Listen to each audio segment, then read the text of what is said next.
এই মুহূৰ্তত আমাৰ হাতত আহি পৰিছে এটা ব্ৰেকিং নিউজ। নগাঁও আৰক্ষীৰ বৃহৎ সফলতা। 11খনকৈ চুৰি মটৰচাইকেল উদ্ধাৰ কৰিলে নগাঁও আৰক্ষীয়ে।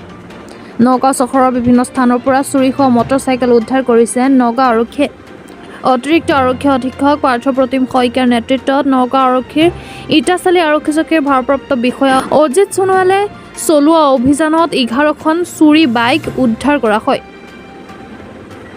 নগাঁও খাটোৱাল থানাৰ অন্তৰ্গত গেৰুৱামুখৰ আবু হানিফ নামৰ এটা দুধৰ্ষ চোৰে চুৰি কৰিছিল এই মটৰচাইকেলকেইখন। আবু হানিফ লগত আৰু দুটা চোৰে চুৰি কাৰ্যত সহযোগ কৰিছিল। বৰ্তমানে আৰু দুটা চোৰক আটক কৰিবলৈ অভিযান চলোৱা বুলি জানিব পৰা গৈছে। কি নাম সিহঁতৰ তাইজুল আৰু ঘৰ ক'ত? খয়মাৰী। তাইজুলৰ এই বাইকখিনি ক'ৰপৰা চুৰ কৰিছে? ক'ত ঘৰ? ক'ত ঘৰ? খাটোৱাল। এইটো কি কয়? ক'ৰ পৰা আনিছ বাইকবিলাক?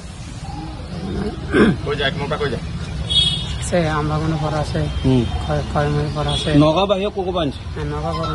কেনেকে চুৰ কৰা বাইকখিনি? কি কৰে? মৰিগাঁৱৰ পৰা আনিছ দেখোন তই? মৰিগাঁও হাফলং লামডিঙৰ পৰা আনিছ? তই অকলে গৈছ আৰু গৈছে? কেনেকে আনিছ তই চুৰ কৰি? লৈ আহিছ? এতিয়ালৈকে আৰু কিমান বাইক চুৰ কৰিলে? এইখনতো পালে আৰু ক'ত ক'ত আছে? আৰু পাব? এই দুইটাক ধৰিলে আৰু পাব? তই যেতিয়াই জানো এইকেইখন বাইকৰ কথাই জানো? বাইক কেনেকে খোল? এয়া কেনেকে খোল? চুৰি কেনেকে কৰ? বেলেগে গমহে পাই গ'ল।